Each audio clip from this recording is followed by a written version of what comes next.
ومردلك dadaalkii uu galay ra'iisul wasaare Khayre sidii loo dhameyn lahaa colaadda deegaanka heshiiska nabad ay kala seexdeen bulshada ku nool deegaanada Hurshe iyo Xeraale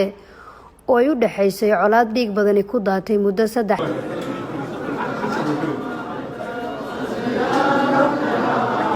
76 qof ayaa ku geeriyooday dagaalkan oo u dhaxeeyay dad ehel iyo hal qoys ah isla markaana kala geeyay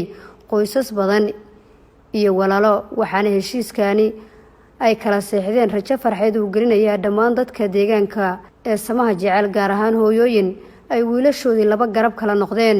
wiilashiga gabdhaha jooga caawa Xeraale farxaday ku seexanayaan kuwa qurbaha jooga farxaday ku seexanayaan odayaasha halkan jooga farxaday ku seexanayaan laakiin taariikhdan caawa baalka dahabka ka gashay mustaqbalkeena inaad ilaalisaan la idinka rabaa si aad u ilaalisaanna waa waxa aad kala tabanaysaan inaad iska shaafisaan dawladdu waa idin garab istaagaysaa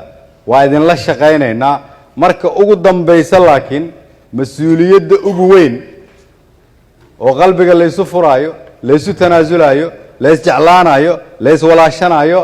la aqbalayo inay midnimadu xoog tahay kala qoqobnaantuna xoog tahay idinka la idinka rabaa inaad samaysaan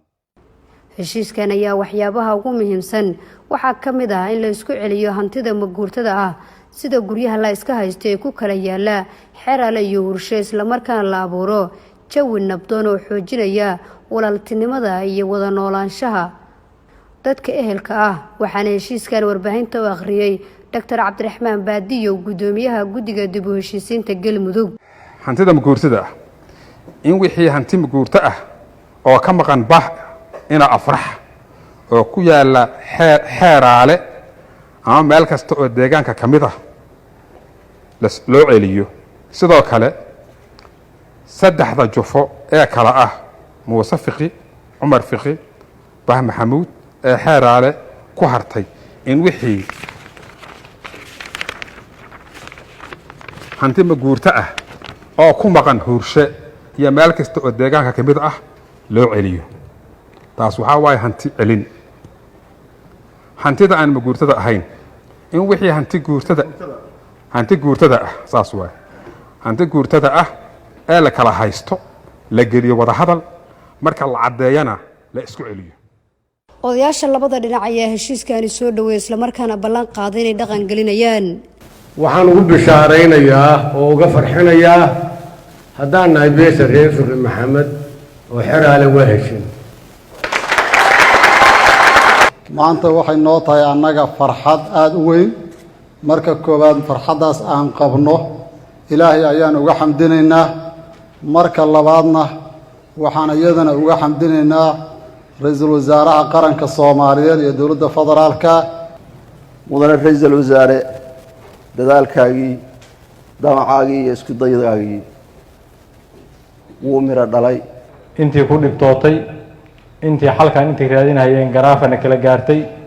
intii rafad iyo jirooyin badan aan isla marnay oo ummadda Soomaaliyeed ee xilka qaranka loo dhiibay ee rafaadka faraha badan la ka soo maray ahna sida walaalihiin aan isku cafinay intayadii dhibka weyn kala gaaray ayagana inaan is cafino oo wanaag iyo khayr ay noogu dhamaato oo shaqada si kalsoon la inoogu socoto ayaan ka rajaynayaa wasiirka arrimaha gudaha federaalka ee dib u heshiisiinta Cabdi Maxamed Sabriye iyo xildhibaan Sakariye xildhibaan Duniyo oo iyaguna ka hadlay madasha ayaa ra'iisul wasaaraha uga mahad celiyay heshiiskan isla markaana ku amaanay doorkiisii uu qaatay xala waxa moodaysa markaa hadlayseen labada dhinac harub aan caana ku rabo in la iigu shubo ninkii hadalka eray wanaagsan yiraahdo inuu caana iigu shubaa moodaa aad iyo aad qalbigaygu ugu qaboobay erayda xala la siiro